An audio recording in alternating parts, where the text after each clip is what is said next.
कार्तिक व्रत के पुण्य से सत्यभामा श्री कृष्ण की पटरानी बनी।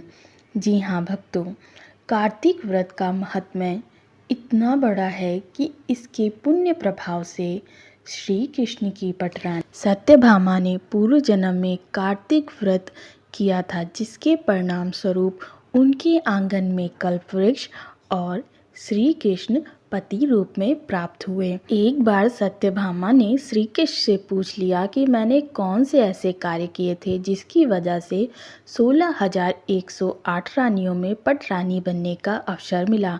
मेरे आंगन में कल्पवृक्ष है जिसके बारे में सांसारिक लोग जानते भी नहीं। इस पर श्री कृष्ण ने सत्यभामा को कल्पवृक्ष के नीचे ले जाकर उनके पूर्व जन्म की कथा सुनाई।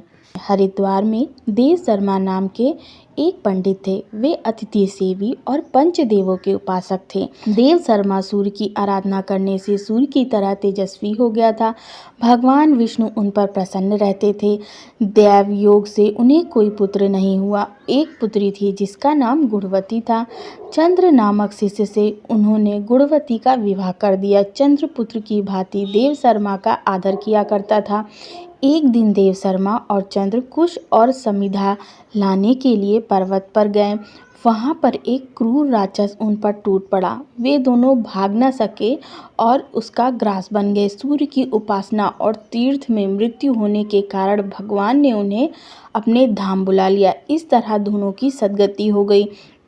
गुणवती ने जब यह समाचार सुना तब वह रोते रोते बेहोश हो गई। किसी तरह अपने आप को संभालकर उसने घर का सभी सामान बेचकर पिता और पति का पारलौकिक कर्म किया। वह भगवान को अपना नाथ मानकर 2 व्रतों का विधि पूर्वक पालन करने लगी। एक था एकादशी का उपवास, दूसरा कार्तिक मास के स्नान आदि नियमों का पालन।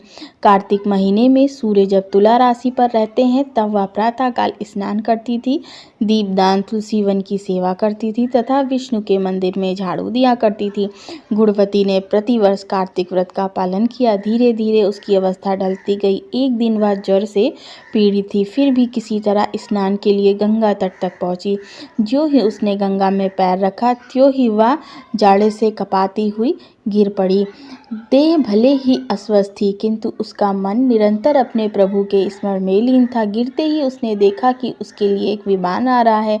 विष्णु रूपधारी पार्षदों ने उसे सम्मान के साथ विमान पर बैठाया। कुछ पार्षद उस पर चंवर भी डुलाने लगे। इस तरह पूरे सम्मान के साथ उसे बैकुंठ ले गए। यह कार्तिक व्रत के अनुष्ठान का मधुर फल था। पृथ्वी का भार उतारने के लिए जब भगवान श्री कृष्ण ने अवतार लिया तब उनके पार्षद यादवों के रूप में अवतीर्ण हुए।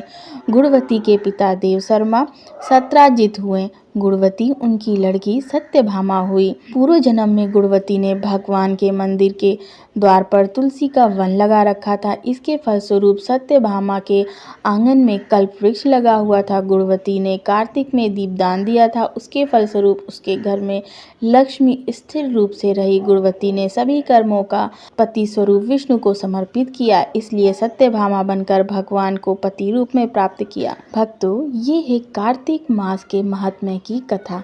आशा है आपको ये वीडियो पसंद आई होगी। अगर वीडियो पसंद आई हो तो वीडियो को लाइक कर दें और अगर मेरे चैनल पर नए आए हैं तो चैनल को सब्सक्राइब कर दें। जय श्री कृष्ण।